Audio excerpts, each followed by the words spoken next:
palalagpasin na hindi sagutin ng mga malisyoso, tahasang kasinungalingan at walang pasayang mga akusasyon sa akin ni Bryce Hernandez. Hindi ako papayag na makaladkad ang aking pangalan sa mga pahayag na katang-isip at gawa-gawang salaysay. I have participated diligently and consistently in the Senate investigation because, like everyone, I want the truth to come out and weed out corruption in the government.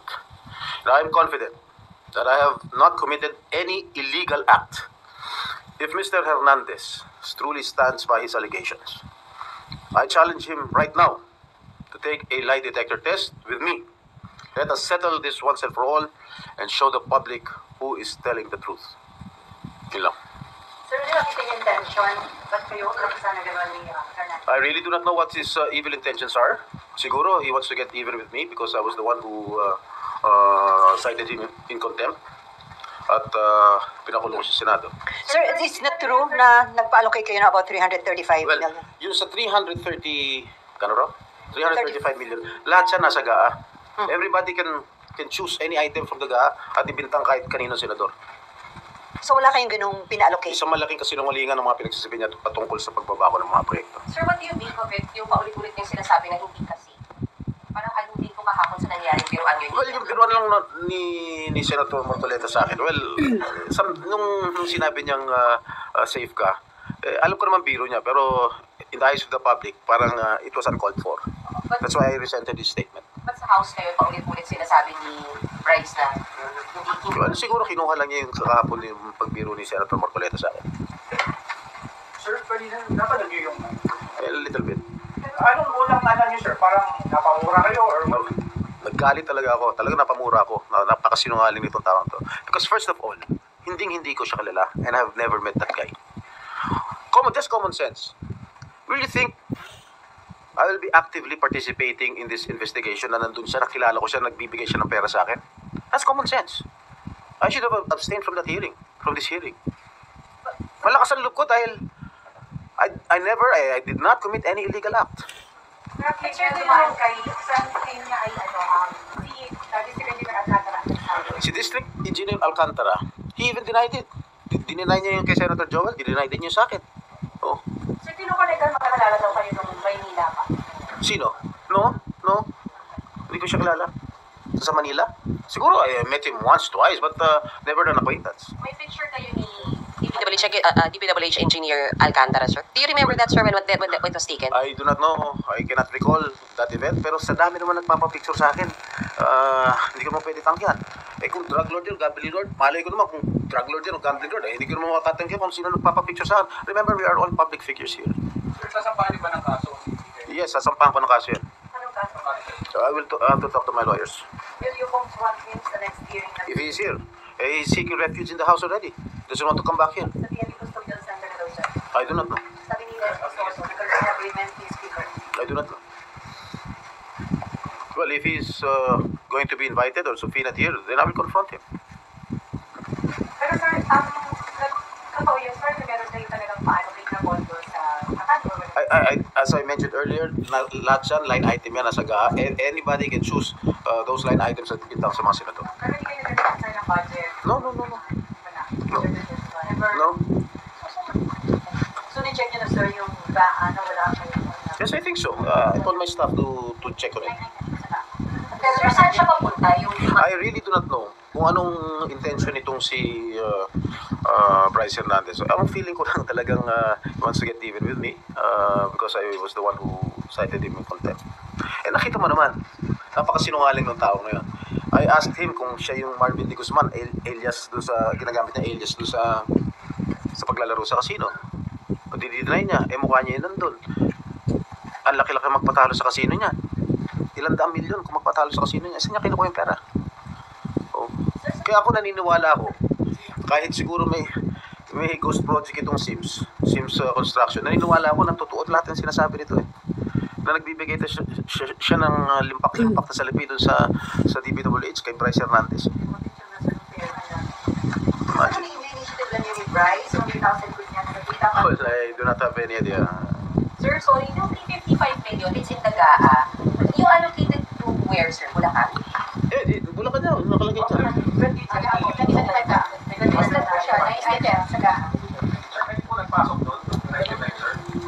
Ano? Anybody pwede naman tawag din, choose kung pwedeng ibintang sa mga congressman, mga senator. Lahat siya nandyan, ha? Nasa lahat siya. Pero sa kung pwede ibintang tayo kanino, basta definitely hindi kayo. I don't know. No, it's not me. Wala kayong dadagdagan pa. I don't know. Sa dami ng mga mayors, mga governors, mga konsehal na humihingi sa akin ng mga project, lahat pinaubaya ko na lang. Binibigay ko na lang sa mga staff ko para sila nang magbigay sa mga mayors. Pero ano lang yung take na ako ang gantihan na nangyayari matapos pangalanan yung mga congressmen kahapon. Sige ko mga senador sa kabilang part. Well, your guess is as good as mine. Which is, Baka nagagantihan na lang. Sir, do you think okay pa magpatuloy yung mga hearings sa Congress, saka dito, o dapat independent na lang para walang I do not know, but as far as I'm concerned, the investigations that we are doing here in the Senate is innate legislation. Pero magpa-participate pa kayo sir, ngayong pagpinalitan natin yung Louis Montiel. Yes, of course. Nag-go ng development sir, si Lacson na. Oh, yes. Si Senator Lacson naman is a very straightforward person. He's incorruptible. So yung part of the minority na po, ano yung minority leader na po ba kayo mag-usap? Yes, si Senator Alan. Ano ba pilihan na? So wala may tension ka sa majority sir? Not as of this moment. Sir, sino-sino kayo sa minority? Siyam. Wala rin figure lang kung bumoto kayo. Lahat yung mga hindi bumoto. Ako, Senator Bongo, De La Rosa, Padilla, Marcos, Escudero, Villanueva, Marcoleta, and Alan Peter. Tapos sir, siya, minority leader. Si Senator Alan. Yeah. Sino dahil yung minority? I think si Senator Marcoleta. Ano po yung committee na in-offer sa mga? Oh, wala pa yung offer. Sir, freedom national defense, ibigay natin sa Senator Bongo. Hindi ko alam. Maybe. That's the, yan ang prerogative ng majority. Wala kang hindi na. Wala ko. Siyempre, I've been with the minority since I entered the Senate in 2004. I was a member of the minority then. Si Senator Nene Pimentel pa aming minority floor leader. Siyempre, lahat yung mga leftovers ng majority binibigay sa minority. Ganun Sir, talaga. kung minority ka, parang ko i-describe, hindi naman magiging obstructionist. No. We will cooperate. We will cooperate with the majority. Lumanda din sa hearing.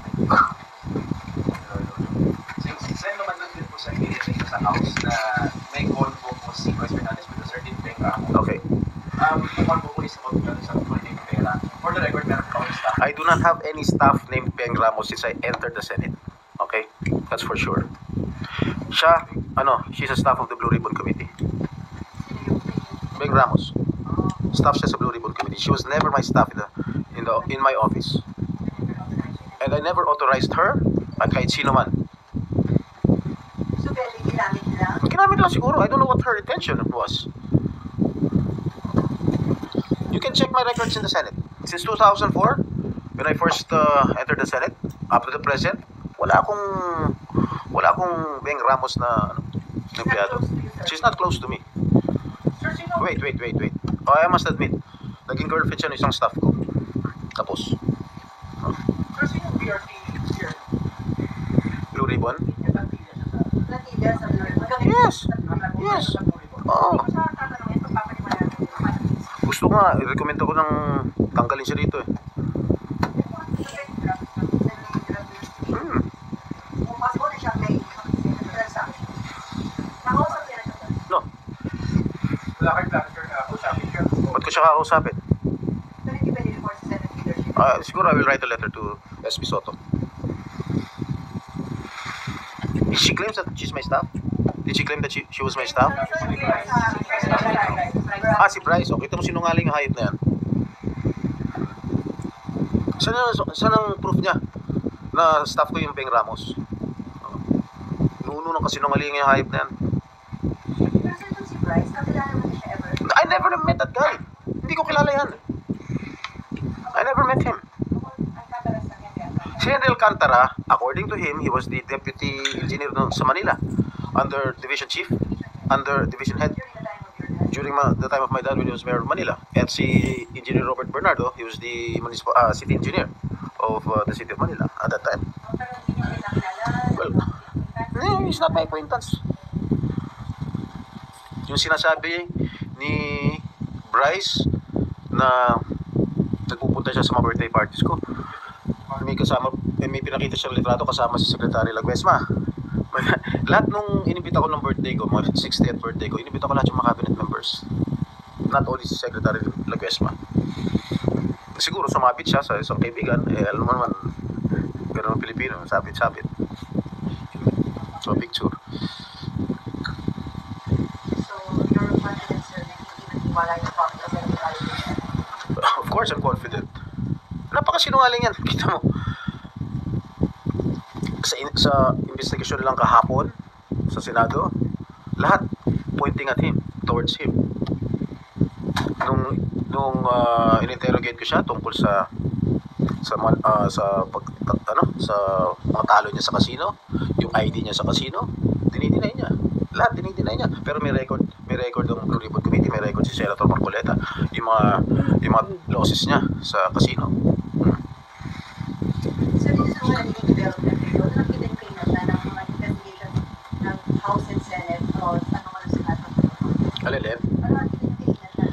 Well, sana may makulong talaga. Ako, I really want to ferret out the truth. That's why I am diligently attending the Senate hearings, the Blue Ribbon Committee. Gusto ko talaga malaman ang buong katotohanan at sino talagang main culprit. Sino talagang ang demonyong nagpasimuno nito. Hindi naman may privilege speech mamaya? About you? Maybe tomorrow kasi magpi-privilege speech si Senator Ping and si Joel. Maybe kasi dalawa-dalawa na. Maybe tomorrow. Sino kausap ko kayo, Senator Joel, about this? Kasi medyo bayo kayo mapangalanan. Hindi pa kami nagkakausap.